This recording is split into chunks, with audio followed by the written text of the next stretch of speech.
అధికారాన్ని అడ్డం పెట్టుకొని అధికార దుర్వినియోగానికి పాల్పడ్డ వ్యక్తులకు ఇప్పుడు వాళ్ళు చేసిన తప్పులన్నీ కూడా గుర్తొస్తూ ఉన్నాయి. ముఖ్యంగా ఫోన్ ట్యాపింగ్ అన్నది ఎంత పెద్ద నేరమో అందరికి తెలుసు. ఈ ఫోన్ ట్యాపింగ్ వ్యవహారంలో పూర్తిగా కర్త కర్మ క్రియ కల్వకుంట్ల కుటుంబం అనడంలో ఎలాంటి అతిశయోక్తి లేదు. దాంట్లో భాగంగానే ఈరోజు విచారణ కొనసాగుతూ ఉంది. ముఖ్యంగా వ్యాపారులను ప్రజాప్రతినిధులను లక్ష్యంగా చేసుకొని గతంలో బీఆర్ఎస్ పార్టీ అధికారంలో ఉన్నప్పుడు ఈ కల్వకుంట్ల కుటుంబం ముఖ్యంగా కేటీఆర్, కేసీఆర్, హరీష్ రావు గారు ఈ ఫోన్ ట్యాపింగ్ పాల్పడ్డారన్న విషయం అందరికీ తెలిసిందే. సో ఇప్పుడు అన్ని విషయాలు కూడా ఒక్కొక్కటిగా విచారణలో అన్ని బయటకు వస్తూ ఉన్నాయి. మొన్న హరీష్ రావుకు ఫోన్ ట్యాపింగ్ విచారణకు సంబంధించి విచారణకు పిలిస్తే ఆయన పోయి విచారణకు అటెండ్ అయ్యి తర్వాత బయటకు వచ్చి ఊకదంపుడు ఉపన్యాసాలు ఇచ్చి ఏదో ప్రభుత్వాన్ని ప్రశ్నిస్తున్నాం కాబట్టి మా మీద కక్ష కట్టి ఇట్లాంటివి చేస్తున్నారని చెప్పేసి ఏదో ప్రజలను తప్పుదో ఇచ్చే ప్రయత్నం చేసింది. వాస్తవంగా జరిగింది ఏంటంటే వీళ్ళకి అలవాటు బయట ఊకదంపుడు ఉపన్యాసాలు చేయడం, లోపల పొందాడే కాళ్ళు చేతులు పట్టుకోవడం.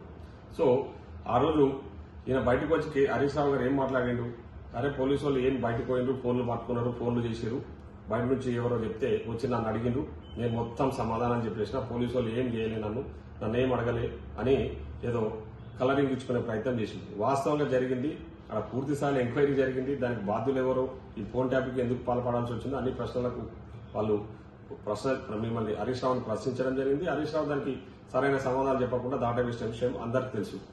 తీరా ఆయన బయటకు వచ్చి ఊకదంపుడు ఉపన్యాసాలు ఇచ్చింది కదా. వాస్తవం జరిగింది ఏంటంటే వాళ్ళ కొడుకు ఎక్కడ పోతున్నాడు, విమానం ఎక్కి అని పోయి అని చెప్పేసి పోలీసు వాళ్ళని రిక్వెస్ట్ చేసుకుని బయటకు వచ్చిన వ్యక్తి అసలు విషయం చెప్పకుండా నేను అయిపోయింది, నా పోలీసు వాళ్ళు అలసిపోయి నన్ను బయటకు పంపించారని చెప్పేసి కలరింగ్ ఇచ్చుకునే ప్రయత్నం చేస్తున్నాను. సో ఈ రోజు కూడా నేను ఒకటే చెప్తా ఉన్నా కేటీఆర్కు, మీకు ఈరోజు నోటీసులు ఇవ్వడం జరిగింది.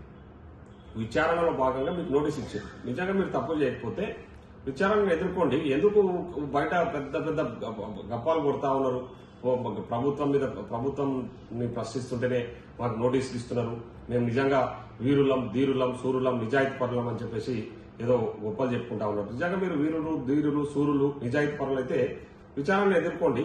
అసలు విషయాలన్నీ కూడా ఆల్రెడీ గతంలో ఎంక్వైరీ అటెండ్ అయిన వాళ్ళందరూ చెప్పేశారు, మీరే కారకులు అన్న విషయాలన్నీ కూడా వాళ్ళతో ఉన్నాయి కాబట్టి మీకు నోటీసులు వస్తూ ఉన్నాయి. కాబట్టి మీరు అంటే ఏదైతే ఎంక్వైరీ ఉందో ఆ ఎంక్వైరీకి అటెండ్ అయ్యి వాస్తవాలు ఏందో వాళ్ళు ఎల్లదీస్తారు కదా.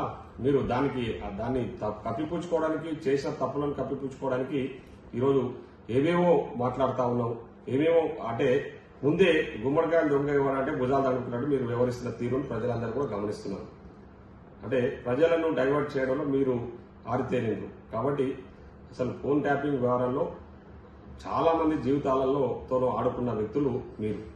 సో తప్పకుండా కఠినంగా అంటే చట్టం తన పని తాను చేసుకోపోతుంది.